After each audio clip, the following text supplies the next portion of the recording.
Okay, let's bring you this now. It's certainly been one of our big stories for the day. The ANC, Africa's oldest liberation movement, marking 113 years of its existence today. This year's January 8th statement rally will be held at Nelson Mandela Park. It's in Khayelitsha in Cape Town on Saturday.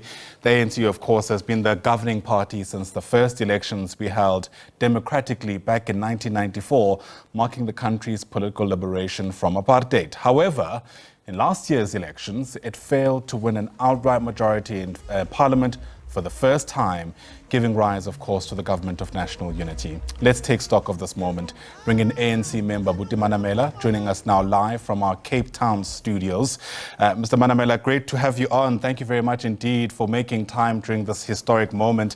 And you know, as I was taking in the reflections by the president, who's currently on Robben Island, perhaps not too far from where you are, I'm reminded of that often overused quote by Frantz Fanon about how every generation has to, in some ways, discover their own mission and choose whether or not they're going to fulfill it or abandon it.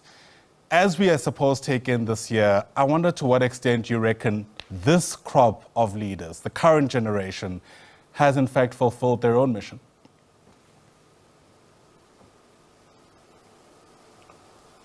Well, thank you very much for having me here, and I think we, are really looking forward to the celebrations taking place on Saturday in Khayelitsha, and of course, as you mentioned this morning, the officials of the ANC were at Robben Island, and for it to have struck that chord with you from Fanon, I think it's important that we also realize that,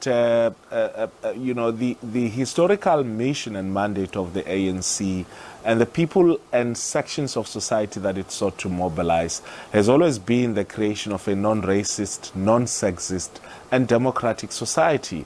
And I think these fundamentals of the generation that went to Robben Island, have been laid as a foundation within which, the preceding generations have, were tasked in taking them forward. And I think the continuation of the ANC post, the generation of Mandela in them, has been to look at how do we consolidate this national democratic revolution.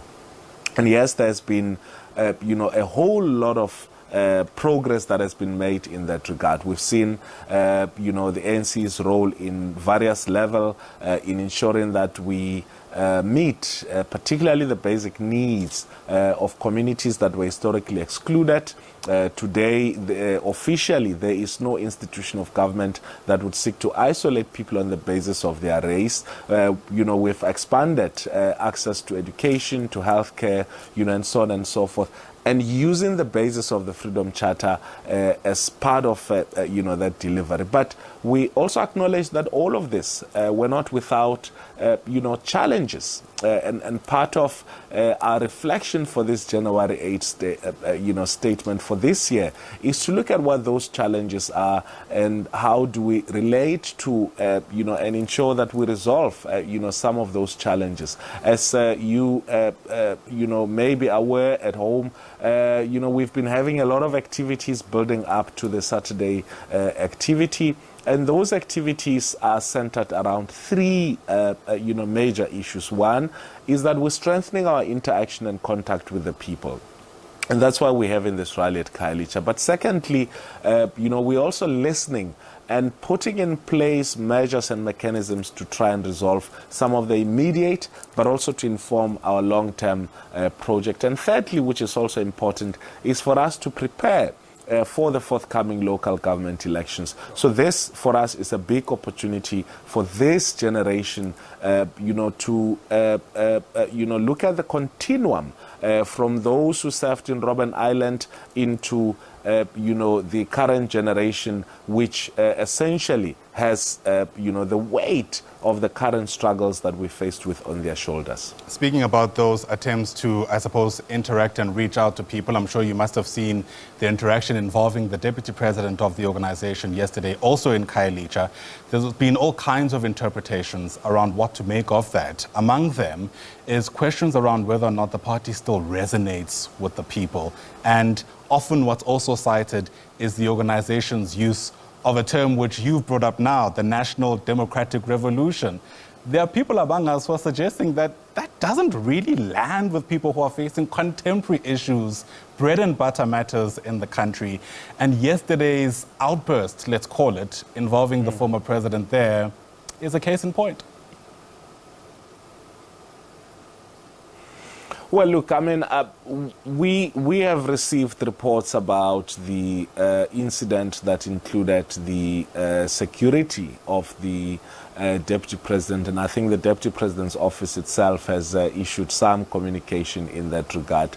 We've seen that as quite unfortunate, and I think there was an admission that it should have been, handled differently, but this was just but one incident, because the Deputy President went on to interact with other members of the community in that area. And yes, it does not mean that because it's just one incident, we will not, follow up. And we're looking forward to the Deputy President's follow-up on some of the issues that were raised in that very same household, because it has to transcend beyond just being an incident, and I think that, that point is important.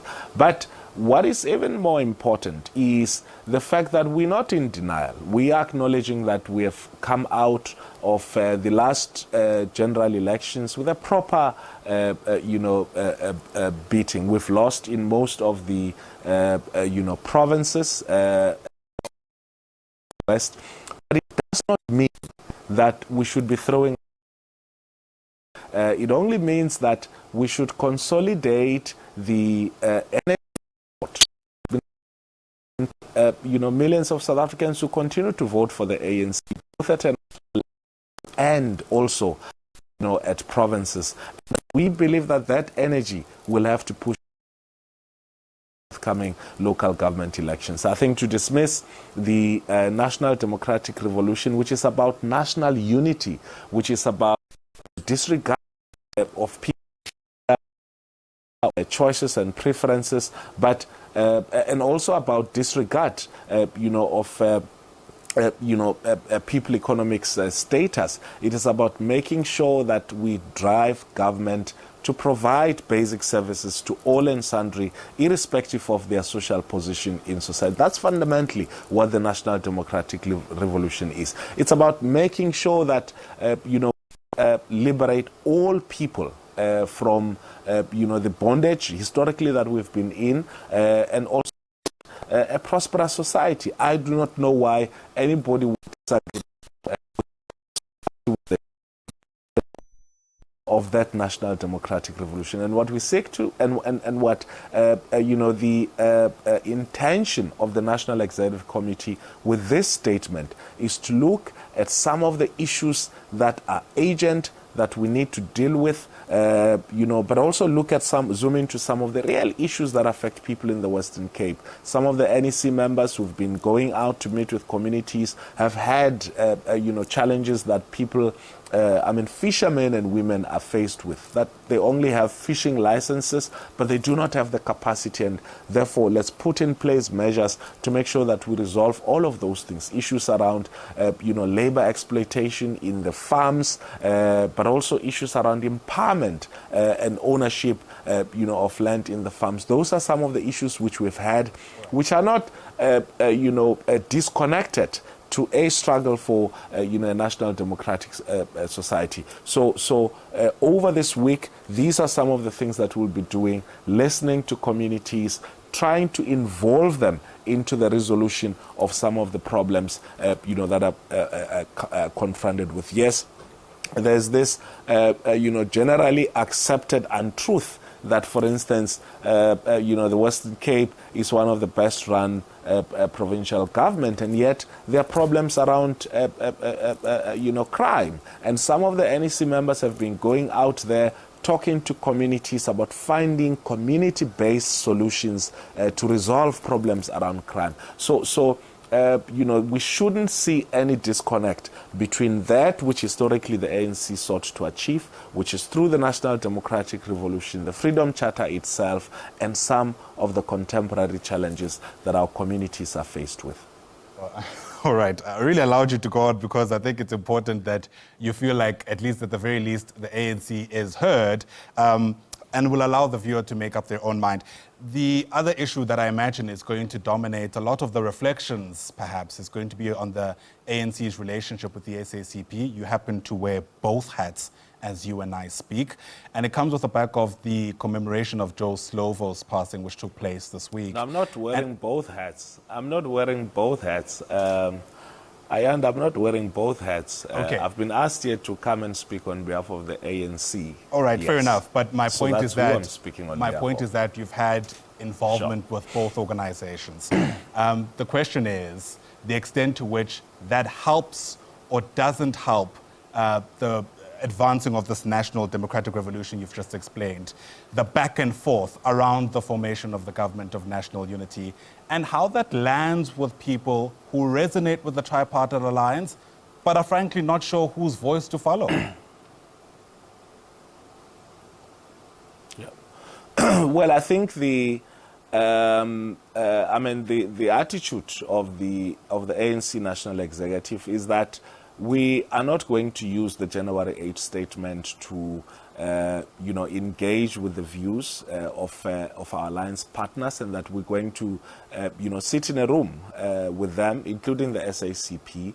And the intention would be to try and resolve, because we believe that all the components of the alliance and all the class forces of the alliance have an important role to play in deepening the national democratic revolution and advancing it, but also in making sure that we attain particularly what I would refer to as the challenges that face mostly working class and poor, black families in our country. So we need a united alliance. And so, and that we acknowledge the fact that, I think, as the President said at the Joe Slovo commemoration on Monday, that we, acknowledge that there has been differences publicly and privately raised within the alliance around the constitution of the government of national unity, and that's an issue that we'll have to deal with and quite urgently, before we finalize, obviously, preparations for the local government elections.